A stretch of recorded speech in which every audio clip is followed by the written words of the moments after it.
Bismillahirrahmanirrahim. Assalamualaikum warahmatullahi wabarakatuh. Perkenalkan, nama saya Haris Aditya Nugraha. Saya mahasiswa Universitas Maritim Raja Ali Haji, Fakultas Teknik jurusan Teknik Elektro. Nah, di kesempatan kali ini saya akan membahas salah satu mata kuliah saya yaitu dasar sistem kendali. Langsung saja, yang pertama-tama kita akan menjelaskan batasan pembahasan yang akan kita bahas. Yang pertama adalah apa itu sistem kendali. Yang kedua, apa itu open loop dan closed loop dalam sistem kendali. Kemudian tipe sistem kendali beserta kelebihan dan kekurangannya. Dan apa itu fungsi transfer, kemudian pole dan zero. Lanjut, apa itu sistem kendali? Nah, kawan-kawan kan pasti mikir apa itu sistem kendali.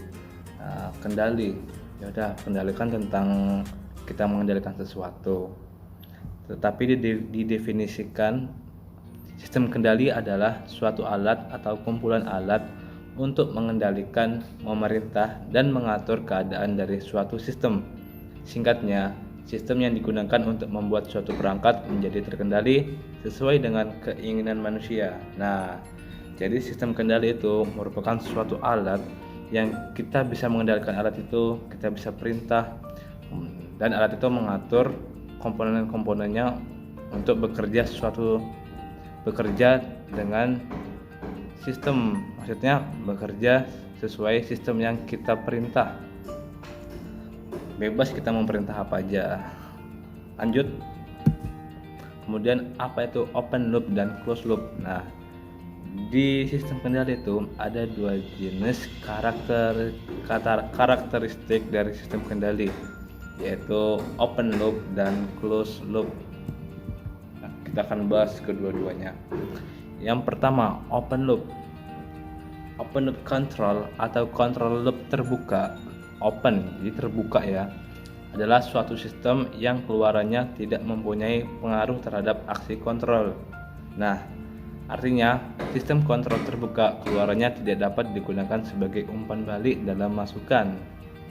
Nah, arti dari open loop ini output yang dihasilkan dari sistemnya ini tidak berpengaruh kepada masukannya. Jadi nggak ada umpan baliknya, nggak ada. Nah, misalnya dari kita input, terus sistemnya bekerja, mengontrol komponennya, kemudian outputnya udah gitu aja. Jadi dari output itu nggak ada umpan balik menuju input lagi, ibaratnya nggak ada menilai lagi, nggak ada umpan balik. Contohnya adalah mesin cuci kalau kita muter bekerja sesuai waktu. Kemudian jam dinding juga, dia nggak ada umpan balik apakah detiknya makin cepat makin lambat, nggak ada. Jadi dia tetap segitu aja, open juga. Nah, kemudian closed loop. Nah, ini bedanya closed loop dengan open loop. Kalau di closed loop ini dia ada umpan baliknya. Nah, definisinya sebagai berikut. Sistem kontrol loop tertutup adalah sistem kontrol yang sinyal keluarannya mempunyai pengaruh langsung pada aksi pengontrolan. Sistem kontrol loop tertutup merupakan sistem kontrol berumpan balik. Sinyal kesalahan penggerak yang merupakan selisih antara sinyal masukan dan sinyal umpan balik yang dapat berupa sinyal keluaran atau suatu fungsi sinyal keluaran atau turunannya diumpankan balik ke controller untuk memperkecil kesalahan dan membuat keluaran mendekati nilai yang diinginkan. Nah, di closed loop ini dia ada umpan baliknya. Jadi dari output dari keluarannya itu, ketika outputnya tidak sesuai yang kita inginkan, maka dia akan membalikkan ke masukannya. Dengan apa outputnya itu bisa dinilai oleh sistemnya? Menggunakan sensor. Nah, ketika kita ingin outputnya segini, kemudian ternyata sistemnya kurang dingin, nah kan sensor yang bekerja mengatur, memerintahkan ke masukan lagi. Contohnya adalah gini, pendingin udara. Jika kita ingin suhunya sebesar minus 5 derajat, nah kita putar tuh potensiometernya, ketek. Nah, Itu kalau kulkasnya itu belum dingin, mesinnya masih nyala terus sampai suhunya minus 5 derajat. Ketika udah sesuai yang kita inginkan, maka mesinnya mati. Itu yang dimaksudkan namanya umpan balik. Kulkas juga, setrika juga. Setrika kalau kita ingin panasnya kan ada potensiometernya itu. Kalau kurang panas kita putar. Nah, terus kalau setrikanya udah panas, maka pemanasnya itu atau relaynya itu akan memutus kalau udah panasnya udah sesuai yang kita inginkan. Kemudian tipe sistem kendali beserta kekurangan dan kelebihannya. Nah, ketika open loop, kelebihan dari open loop adalah konstruksinya sederhana dan perawatannya lebih mudah. Kemudian kelebihan dari open loop adalah lebih murah, gunanya nggak banyak, makanya lebih murah. Kemudian tidak ada masalah kestabilan berkaitan dengan menyimpangnya nilai output. Dia nggak ada umpan balik, itulah kelebihan dari open loop. Nggak ada umpan balik, berarti sistem sederhana. Nah, itu berkaitan dengan D-nya itu, rangkaian sederhana. Kemudian kekurangan dari open loop, kurang akurat karena tidak terdapat koreksi terhadap kesalahan. Ya, kalau kita ada juga yang menginginkan hasil atau outputnya itu akurat. Nah, maka kalau kita pengen yang akurat, kita kalau mau pakai open loop ini kurang cocok, bagusnya pakai closed loop. Nah, kemudian kekurangan open loop, untuk menjaga kualitas yang diinginkan perlu kalibrasi ulang dari waktu ke waktu. Nah, jadi kalau udah misalnya ada jangkanya udah 5 tahun atau setahun, dia perlu dikalibrasi ulang biar alatnya tuh maksimal lah, ibaratnya akurat data yang dikeluarkan atau output yang dikeluarkan. Nah, itu berhubungan dengan yang C, output akan selalu berubah terhadap perubahan waktu. Ada juga komponen yang semakin lama, kan komponennya ada umurnya. Jadi kalau udah waktunya lama, ya komponennya udah nggak bagus lagi. Terus kelebihan closed loop. Nah, ini kita bicara closed loop.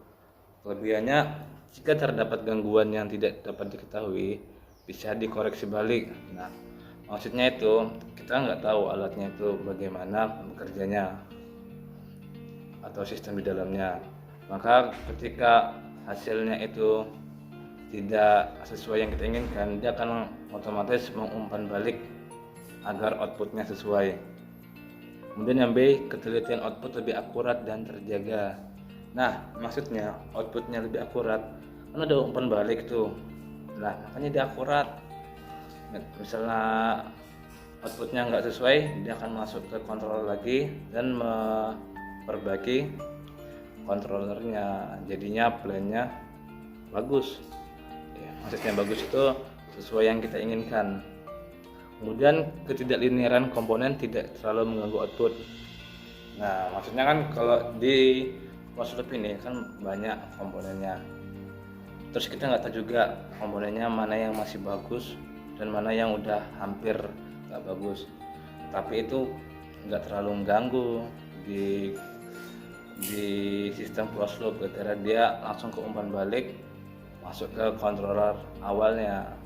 Nah, kemudian kekurangan dari closed loop adalah kestabilan karena cenderung terjadi kesalahan akibat koreksi yang berlebih. Nah, kalau kita mau pakai closed loop ini, kita sebaiknya jangan banyak-banyak lah itunya sensornya. Nah, di situ berpengaruh kepada microcontrollernya, kemudian sensornya juga harus yang bagus ya, jangan yang udah lama, yang udah jelek, nanti hasilnya nggak akurat. Kemudian jumlah komponennya lebih banyak yang menyebabkan harganya mahal. Iya, jelas begitu. Semakin banyak komponen, semakin banyak sensor yang kita gunakan, maka harganya akan semakin tinggi. Kemudian perawatan yang cenderung rumit. Komponen banyak, ya perawatannya harus banyak juga. Oke.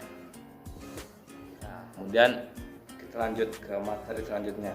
Apa itu fungsi transfer? Transfer function adalah atau fungsi alih didefinisikan sebagai rasio output terhadap input. Nah, fungsi transfer adalah, ingat-ingat, rasio output terhadap input. Ini paragraf kedua, fungsi alih dari suatu komponen dapat juga didefinisikan sebagai perbandingan antara output transformasi Laplace dengan input transformasi Laplace dengan kondisi awal sama dengan 0. Nah, maksudnya fungsi transfer ini adalah rasio output yang hasil keluaran tadi dari inputnya, perbedaannya gimana, rasionya gimana, perubahannya bagaimana. Ada juga kasus kita pengen tahu fungsi alihnya atau fungsi transfernya ini, tapi yang hanya kita ketahui hanyalah output. Bagaimana caranya? Simak di video selanjutnya. Nah, ini yang terakhir adalah Pole dan Zero. Pole dan Zero merupakan bilangan kompleks yang berfungsi untuk menganalisa kestabilan suatu sistem. Gambaran grafis pole dan zero tentulah pada bidang kompleks. Gambaran grafis pole dan zero pada bidang kompleks disebut pole zero plot. Nah, gunanya pole dan zero ini adalah untuk menganalisa kestabilan suatu sistem. Kalau kita mau menganalisa kestabilan suatu sistem itu bagaimana, itulah kita perlu yang namanya pole dan zero. Pole itu kondisi ketika nilai 0 dari denominator, kemudian nilai 0 dari numerator disebut zero. Gitu. Pembahasan selanjutnya tentang pole dan zero akan kita bahas di video selanjutnya. Nah, kita lanjut slide ke berikutnya. Sudah habis. Sekian dan terima kasih penjelasan dari saya. Mohon maaf apabila banyak kekurangan dan kesalahan kata. Wabillahi taufiq wal hidayah. Allahumma muwaffiq ila aqwamit thoriq. Wassalamualaikum warahmatullahi wabarakatuh. Saya Haris pamit undur diri. Bye.